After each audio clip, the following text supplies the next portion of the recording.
एणिकी देशर समस्त नागरिक पाइबे पेंशन सरकार को बड़ योजना ये जो पेंशन स्कीम रे आपण मानक केते टका मिलिबो मु आपण मानक बतैदेवी केबे पाइबे आ तार मध्ये अपडेट अछि ता सहित आपण मानक केउ क्षेत्र रे काम करूथिले आपण मानक ए सब योजना रे बेनिफिट पाइबा पाई जाउछन एणिकी समस्त नागरिक पारे आपण माने जे कोनोसी योजना काई कोउडी कोउ विभाग रे आपण माने काम करथिले ता आपण मानक मिलिबा को जाउछि तो चलंतु से विषय में आपण मानक आलोचना करिवि जदि चैनल को नुआ चैनल को सब्सक्राइब करंतु लेटेस्ट अपडेट देखिबा पाई तेबे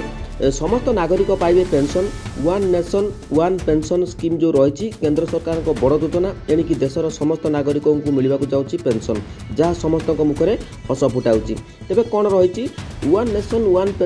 वन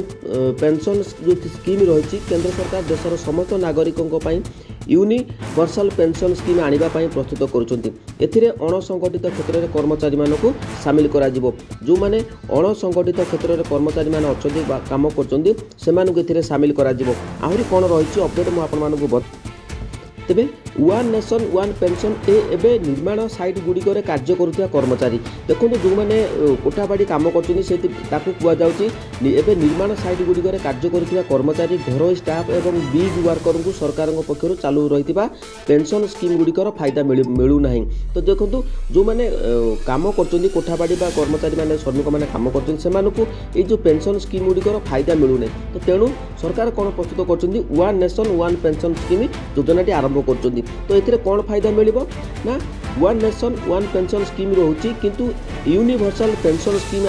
आसीबा द्वारा सेमाने एमाने भी सुविधा पाइबा को सक्षम हेबे एही स्कीम द्वारा समस्त वेतनभोगी कर्मचारी एवं सेल्फ एम्प्लॉयड जो मान रहितंदी लाभ मिलिबो सरकार एथिपई एबे दस्तावेज प्रस्तुत करुचंदी एहा परे अंशीदार मानक थारु प्रस्ताव दिया जिवो तेबे one nation one pension scheme रही गणमाध्यम रिपोर्ट अनुसार यह वर्तमान कर्मचारी भविष्य निधि पांठि संगठन भिन्न भिन्न भिन्न हेब कारण नुआ स्कीम रे सरकार भिन्न भिन्न स्कीम गुड़िक एकत्र करी गोटे यूनिवर्सल स्कीम आनिबे एहाको एक सुरक्षित विकल्प भावे देखा जाई पारिबो one nation one pension scheme रो सूत्र अनुसार नेशनल पेंशन स्कीम उपरे यूनिवर्सल पेंशन स्कीम रो कौनसी प्रभाव पड़िबो नाही अणसंगठित क्षेत्र लगी अटल पेंशन योजना कार्यकारी होउची ए स्कीम रे एही स्कीम रे व्यक्ति को 60 वर्ष पूर्ण होगा पर मासक 1000 रु 5000 टंका मिलता है यह व्यतीत प्रधानमंत्री श्रमयोगी योजना भी चली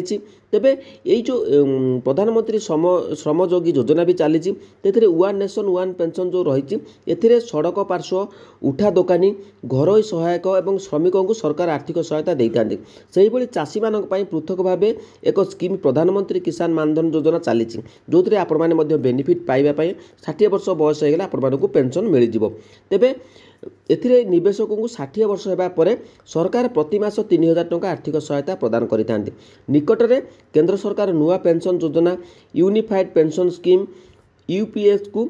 मंजूरी देइछंती तेबे यही अधीन जदि जड़े कर्मचारी 25 वर्ष चाकरी करिसेंती तेबे अवसर पूर्व चाकरी अंतिम 12 मासर मूल दरमार 50% राशि को पेंशन आकार में दिज्व जदि कौनसी कर्मचारी 10 वर्ष पर चाकरी छाड़ी दियंती तेबे तांको प्रति मास 10,000 टंका पेंशन मिलिबो एहा द्वारा प्राय 23 लाख कर्मचारी को फायदा मिलिबो ए स्कीम 2025 एप्रिल 1 रु लागू करा जिवो देखंतु ए जो one nation one pension scheme रे एटा लागू केबे हबो ना 2025 एप्रिल 1 रु लागू हबो देखंतु वर्तमान समय प्रत्येक योजना आरंभ करने घोषणा करा जाउची किंतु निश्चित भाव में ताकू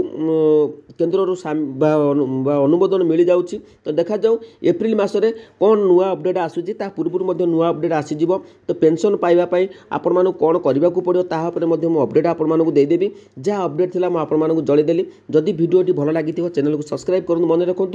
जो मैंने अणसंगठित क्षेत्र में काम कर विभिन्न जो सरकार उठा दोकानी मैंने सब कौन विभिन्न स्कीम पाऊन तो तेणुक सब फायदा मिलवा जाऊँगी आपण मानक